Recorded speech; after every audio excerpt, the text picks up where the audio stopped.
Welcome back to the Deep Dive. It is Monday, February 23rd, 2026. And if you are listening to this right now, congratulations. Yeah, you made it. You really did. You have officially survived the great AI hype cycle. Barely. I think we all have a bit of a hangover at this point. Oh, a massive hangover. I was actually looking through my notes from, 2023 and 2024 to prep for this deep dive, and it honestly felt like a fever dream. It was a very weird time. Right. Every single day there was a new magic trick. A chatbot that could write Shakespearean poetry, or a video generator that could make Will Smith eat spaghetti. The spaghetti video, yeah, that was a classic. It was a party. But looking at the stack of research we have on the desk today, and we have a lot to get through for you today, We really do. from PwC's 2026 business predictions to these really heavy new research papers on AI ethics in everyday life, plus some fascinating deep dives into industrial robotics and the entertainment industry. It's a heavy stack. It is. And it feels like the parents finally came home and just, turned the bright lights on. The lights are definitely on, and the music has completely stopped. We've officially moved out of what I like to call the exploratory phase. The throw spaghetti at the wall phase. Exactly. We are now firmly, securely in the discipline phase. But, isn't discipline just corporate speak for boring? Because reading through this PwC report with you, I see a lot of words like governance, orchestration, P&L. It feels like the fun is over. It's not that the fun is over, it's that the free ride is over. Right. For the last couple of years, CEOs were basically willing to write blank checks for AI just so they didn't look like they were falling behind. Pure FOMO. Pure fear of missing out. But now, the CFO has entered the chat. If the AI isn't showing a very clear return on investment, a hard number on the bottom line, it just gets cut. Which really brings us to the core mission of today's deep dive. We aren't talking about chatbots anymore. We are talking about agentic AI. We're going to break down how the actual shape of the company is physically changing and why orchestration is the new buzzword for survival. It's the only buzzword that matters right now. But I want to start with this strategy shift you mentioned, because to me, it feels like a massive U-turn from where we were. How so? Well, think back. The mantra used to be, let 1,000 flowers bloom. Right, ground up innovation. Yeah, give every single employee ChatGPT, give them Copilot, and just let innovation bubble up organically from the bottom. Now, PwC is basically saying, stop that immediately. They are. And it's because the Thousand Flowers approach basically created a garden of weeds. A garden of weeds. I like that. It's true, though. The data shows that while adoption was super high, everyone was using AI to write emails or summarize their afternoon meetings, the actual business transformation was near zero. It Huh. was what we call efficiency in a vacuum. You save 5 minutes writing an email, sure, but you spent 10 minutes tweaking the prompt to get the tone right, net zero. So the whole ground-up revolution just failed, In the enterprise space. Right. Largely, yes. The 2026 playbook is aggressively top-down. which sounds very old school. It does, and frankly, it's painful for a lot of company cultures that pride themselves on autonomy and flat structures. But the winners in 2026 are the ones picking their spots. Meaning what, exactly? Meaning you don't just sprinkle AI dust on every single department.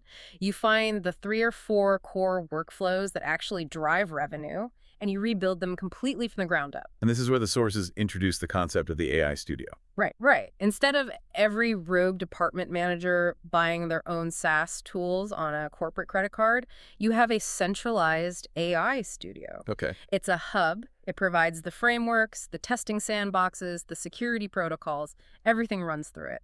It sounds a bit like the Department of No is making a comeback. Or the Department of How. Because here is the statistic that really justifies all this control. It's the 80-20 rule. PwC suggests that the AI model itself, the actual technology, is only about 20% of the value. Only 20%. Yeah. The other 80% comes from redesigning the workflow itself to accommodate the AI. Wait, unpack that for us, because usually we're sold the idea that the tech is the magic bullet. You plug it in and it fixes things. Not at all. If you take a fundamentally broken bureaucratic process and you just add an AI agent to it, you just get a faster broken process. You make mistakes at the speed of light. Exactly. To get the real value, you have to tear the process down and rebuild it around the AI's capabilities. That requires intense top-down authority. You can't just crowdsource the restructuring of your entire global supply chain. Which brings us perfectly to the entities actually doing the heavy lifting now. We need to talk about agents. And I don't want to do the basic definition because you listening right now, you already know what a chatbot is. Right, we're way past that. But the source material heavily emphasizes that agentic AI in 2026 is fundamentally different from the conversational AI we were playing with back in 2024. The main difference is the corporate credit card. Okay, that is one terrifying way to put it. I'm serious, though. Think about it. A traditional chatbot analyzes and talks. It says, here is a summary of your vendor spending for Q3. Right. An agent perceives, decides, and acts. It has actual permission to execute. It's autonomous. Completely.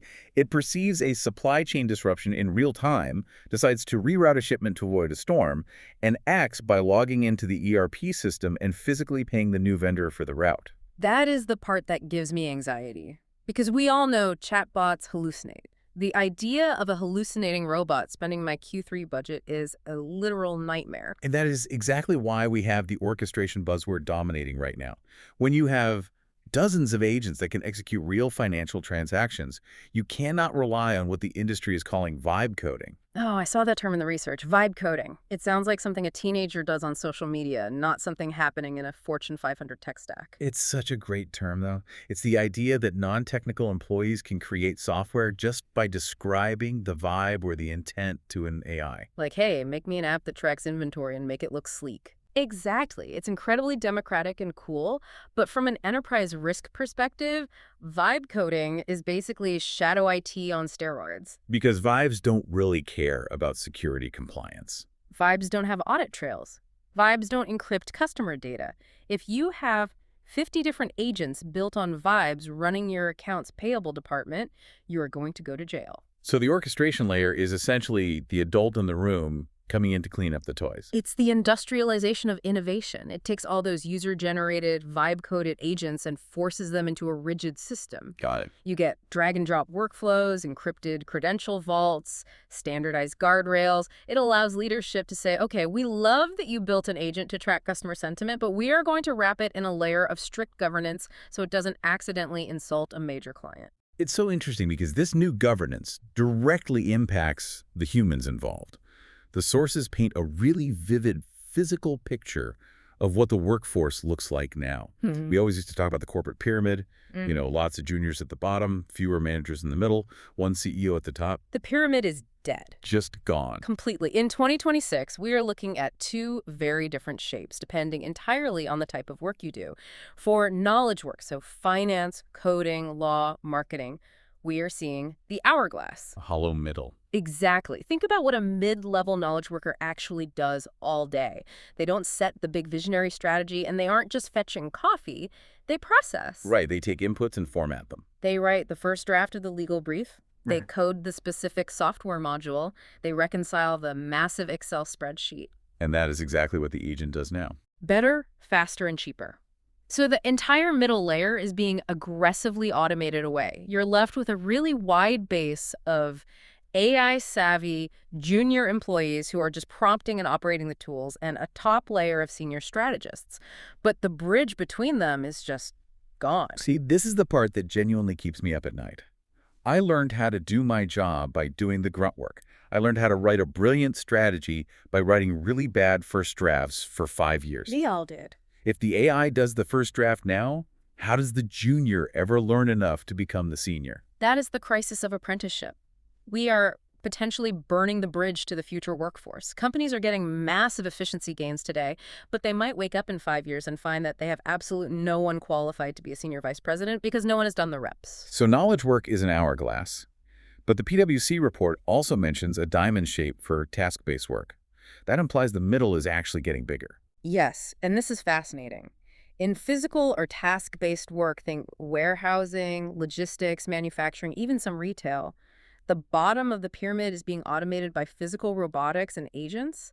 You just need fewer humans moving boxes. So why the bulge in the middle? Where are those people going? Because robots are stupid. I thought they were supposed to be highly intelligent now. They are intelligent within a very, very narrow band of parameters, but they get stuck easily. They encounter edge cases, a box is slightly crushed, a shipping label is smeared, a customer asks a highly unusual question, the robot just freezes. Right, it doesn't know how to improvise. Exactly. So you need a massive layer of humans in the loop to handle all the exceptions. The robot wranglers. That's exactly what they are. So your job moves from being a physical doer to being an orchestrator of the robots. You aren't lifting the heavy box anymore. You are sitting at a terminal monitoring 10 robots lifting boxes, and you step in the second one of them gets confused. That creates a diamond shape. Lots of people in the middle keeping the automated bottom running smoothly. So in one world, the middle is dying. In the other world, the middle is the only safe place to be. That is incredibly confusing for anyone trying to do career planning right now. It is deeply confusing, but the common thread across both shapes, and this is the absolute key takeaway for you listening, is the rise of the generalist. The all-around athlete. Right. Deep specialization is becoming much less valuable. If you are the world's absolute best C++ coder, that's great. But an agent can code C++ instantly now. And it doesn't need sleep. Exactly. The value completely shifts to the person who understands the overall architecture, the security implications, and the business goal. The person who can connect the dots across disciplines. So the advice is don't be a deep specialist. Be a broad connector. Be the architect, not the bricklayer. Speaking of bricklayers, or at least metal ones, let's pivot to the physical world. We've been talking about agents living on servers, moving digital data around. But what happens when an agent actually gets a body?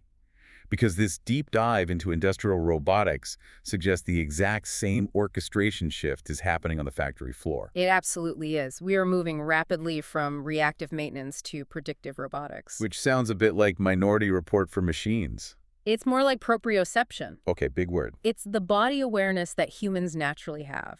Huh? In the past, a factory robot ran until a gear snapped and then the line shut down.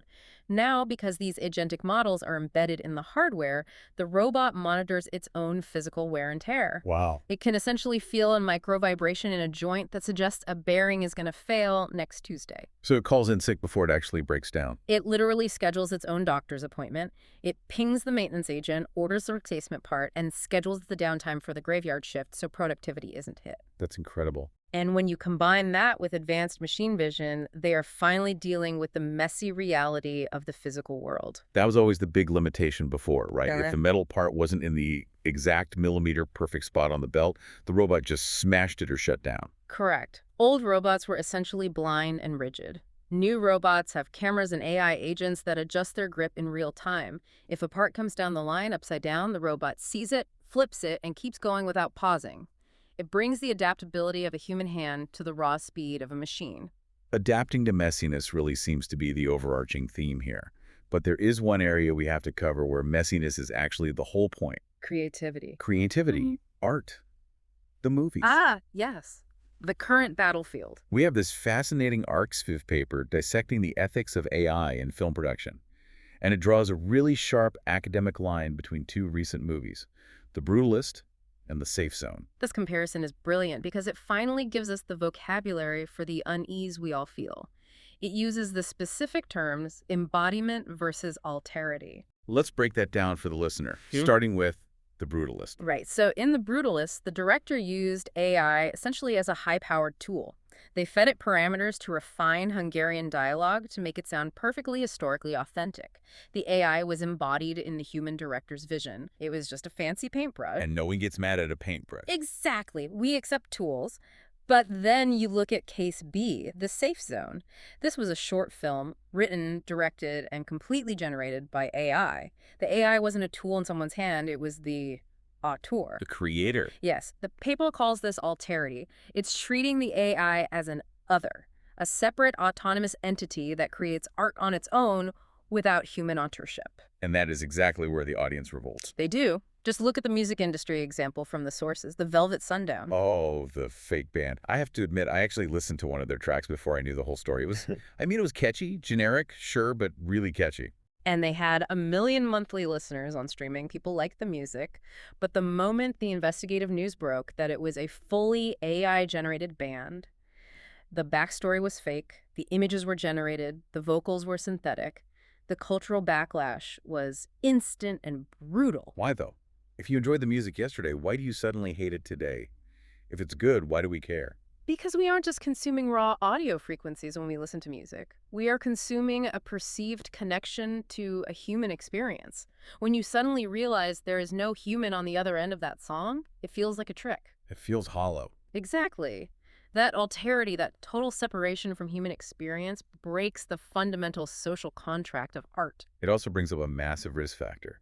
If we are treating these agents as others, as independent entities acting on our behalf, they could do a lot of damage. The sources brought up the Paul Walker example from the Fast and Furious franchise. The digital necromancy debate. It's undeniably creepy, owning a human's digital likeness after they die. It is a massive ethical minefield, and the survey data in the IJFMR paper is screaming about this. 78% of users are deeply terrified of their personal data or likeness being exploited by these models. And here is the real business kicker. Only 40% of people trust an AI decision without a human actively monitoring it. That is a failing grade. If 60% of your customers fundamentally do not trust the machine running your business, you have a massive P&L problem. Which is exactly why we need to talk about responsible AI, or RAI. But we need to stop talking about it as a corporate philosophy and start treating it as a hard metric. Moving from talk to traction. And the sources point to tools like automated red teaming, where AI basically attacks other AI to find flaws. But the metric that really caught my eye was the Human Control Index. Yes, the HCI. I absolutely love this concept. Think of it like a nutritional label for your enterprise software. Contains 10% human decision-making. That's exactly how it works. The HCI measures and quantifies exactly how much human agency is left in a given workflow. If you are an agent approving a 30-year mortgage for a family, maybe governance says you need an HCI of 80%, mostly human judgment, with AI just assisting with the math. Right. But if you are just routing cooling traffic in a server data center, maybe an HCI of 5% is totally fine. It makes the black box completely transparent. You know exactly what you are buying and where the liability sits. And we desperately need that same transparency for the physical environment, too. We cannot ignore the energy elephant in the room here. Goldman Sachs is predicting that AI data centers could eat up to 4% of total global power output soon. 4% of the entire globe. That is just not sustainable. We are literally burning the rainforest to generate slightly better email replies. Hopefully not if we actually adopt carbon scheduling. Explain that one because it sounds vital. It's simple but brilliant. Your AI agent, that orchestrator we talked about earlier, is plugged into the local energy grid's API. It checks the grid and says, oh, the wind isn't blowing right now, the sun isn't shining, and the power grid is running on dirty coal. I am going to pause training this massive language model and just run it at 2 p.m. when solar energy is peaking and power is cheap and green. So the agent is actually smart enough to sit and wait for the sun to come out. It has to be. Otherwise, the sheer ESG costs and energy bills will completely sink the company. It's tying environmental reality directly into the orchestration layer. Okay, so let's try to pull this massive stack of information all together.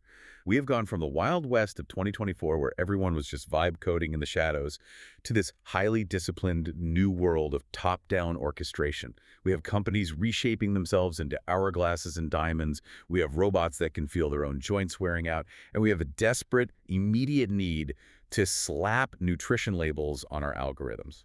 That is a very accurate, very 2026 summary of where we are. It feels heavy, I will be honest with you. The idea of the hollow middle, that we are actively removing the training ladder for the next generation of workers, is genuinely depressing. It is a profound risk, I won't deny that. But let me flip that perspective for you just a bit. Please do, I need some optimism here. The hollow middle is only a tragedy if you are trying to be a cog.